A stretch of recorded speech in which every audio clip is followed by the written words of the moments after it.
Assalamualaikum warahmatullahi wabarakatuh. Kaum muslimin rahimakumullah, seperti yang telah kita ketahui bersama bahwa sholat merupakan rukun Islam yang wajib dilakukan oleh kaum muslim. Sholat juga memiliki ketentuan-ketentuan yang sudah ditetapkan oleh syariat, mulai dari bacaan hingga gerakannya. Tetapi, ada salah satu rukhsah atau keringanan yang mungkin sangat jarang diterapkan di masyarakat, yaitu sholat khauf. Sholat khauf sendiri bukanlah nama baru dari sebuah sholat. Sholat khauf juga bukan termasuk sholat yang memiliki waktu khusus layaknya sholat fardu maupun sunnah. Sholat khauf merupakan sebuah keadaan di mana kita boleh melakukan sholat dengan cara keluar dari ketentuan-ketentuan sholat itu sendiri. Pengertian sholat khauf. Sholat khauf adalah sholat yang dilakukan pada saat sedang khawatir, takut, atau merasa tidak aman. Misalnya, sholat pada saat peperangan, kebakaran, gempa bumi, tsunami, dan lain-lain. Sholat akan tetap diwajibkan untuk setiap orang, meskipun dalam keadaan apapun. Dan kewajiban sholat akan gugur apabila orang tersebut telah meninggal. Jadi, tidak ada alasan bagi kita tidak melaksanakan sholat, meskipun dalam situasi genting sekalipun. Dalil tentang sholat khauf telah dijelaskan dalam kisah surat An-Nisa ayat 102 yang berbunyi, Wa idza kunta fihim fa'aqumta lahumus sholata faltaqum ta'ifatun minhum ma'aka wal ya'khudhu aslihatahum fa idza sajadu falyakunu min waraikum wal ta'ti ta'ifatun ukhra lam yusallu falyusallu ma'aka wal ya'khudhu hizrahum wa aslihatahum waddalladzina kafaru law taghfuluna an aslihatikum wa amtiatikum fayamiluna alaikum mailatan wahidatan wala junaha alaikum in kana bikum adam min madwarin aw kuntum marbo an tadwa'u aslihatakum wa khudhu hidrakum innallaha a'adda lil kafirina 'adzaban muhina. Dan apabila kamu berada di tengah-tengah mereka, yakni sahabatmu, lalu kamu hendak mendirikan sholat bersama-sama mereka, maka hendaklah segolongan dari mereka sholat besertamu dan menyandang senjata.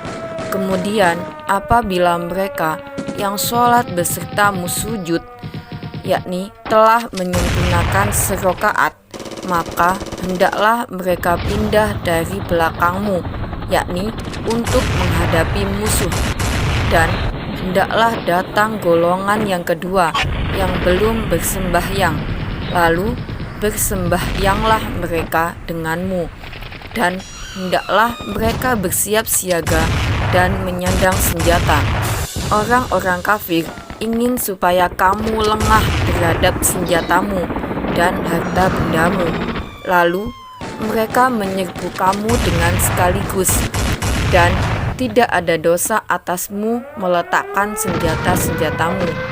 Jika kamu mendapat sesuatu kesusahan karena hujan atau karena kamu memang sakit, dan siap siagalah kamu, sesungguhnya Allah telah menyediakan azab yang menghinakan bagi orang-orang kafir itu.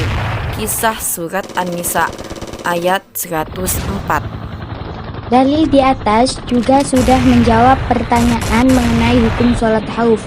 Dalam perang Dzatur Riqa disebutkan, malaikat Jibril mengajarkan sholat khauf kepada Muhammad dan umat Islam memperoleh kelonggaran untuk bertayamum. Sholat khauf adalah sholat yang dikerjakan dalam keadaan takut kepada musuh di dalam perang. Ada beberapa cara mengerjakan sholat khauf. Rasulullah SAW mengajarkan 3 cara untuk melakukan sholat khauf. Saat bersenjata atau tidak dalam keadaan berkecamuk perang. 1. Cara pertama, apabila keberadaan musuh tidak menghadap arah kiblat. Apabila keadaan musuh bukan di arah kiblat juga keberadaannya lebih sedikit dibandingkan dengan kaum muslimin. Cara mengerjakan sholatnya, imam membagi menjadi 2 kelompok. Satu kelompok berdiri menghadap musuh dan satu kelompok lagi berdiri di belakang imam. Kemudian imam mengerjakan salah satu rakaat dengan kelompok yang pertama.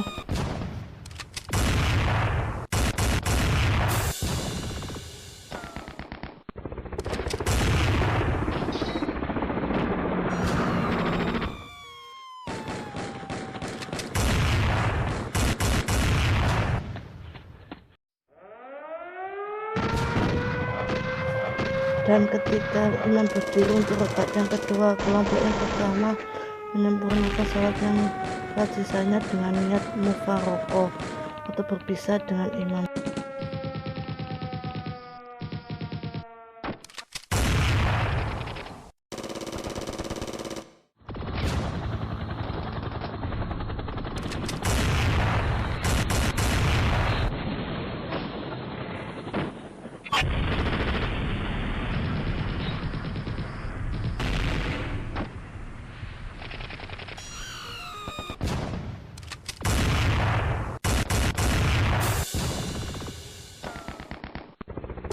Setelah selesai sholat, kelompok yang pertama berdiri menghadap musuh untuk menjaganya. Lalu kelompok yang kedua memulai sholat, dan disunahkan untuk ini memperpanjang bacaan agar kelompok yang kedua bisa menyusul sholat imam.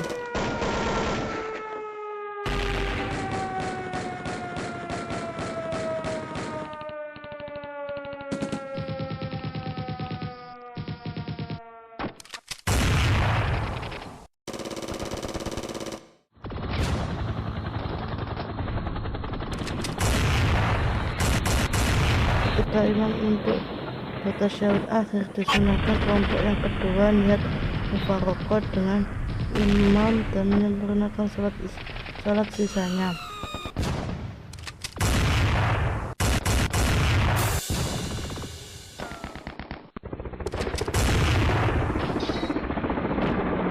Disunahkan juga bagi imam untuk menunggu kelompok yang kedua kemudian salam bersama-sama.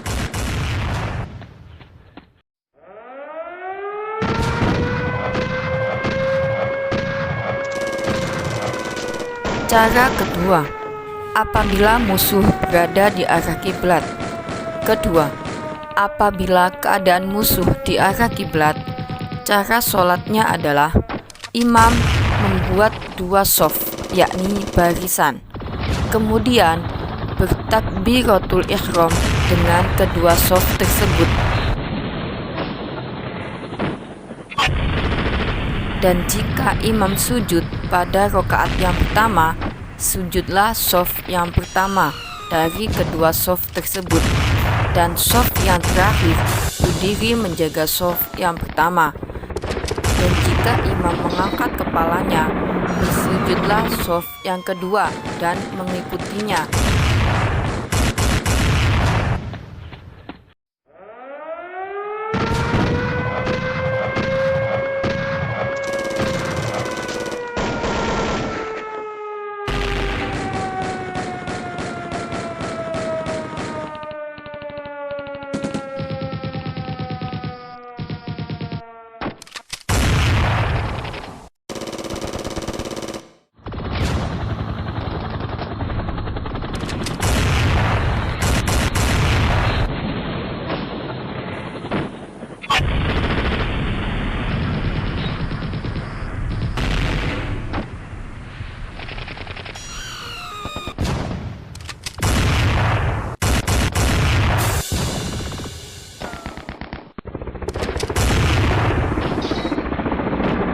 Kemudian imam duduk untuk tasyahud dan salam dengan kedua shaf tersebut.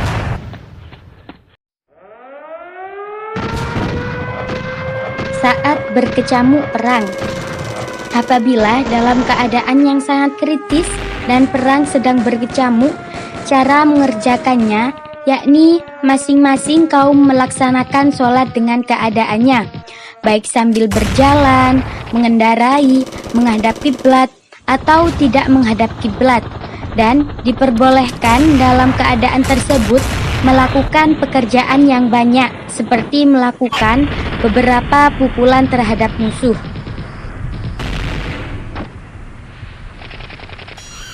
Demikianlah penjelasan dan tata cara sholat khauf yang dapat kami sampaikan. Semoga dapat bermanfaat bagi kita semua. Akhirul kalam, wassalamualaikum warahmatullahi wabarakatuh.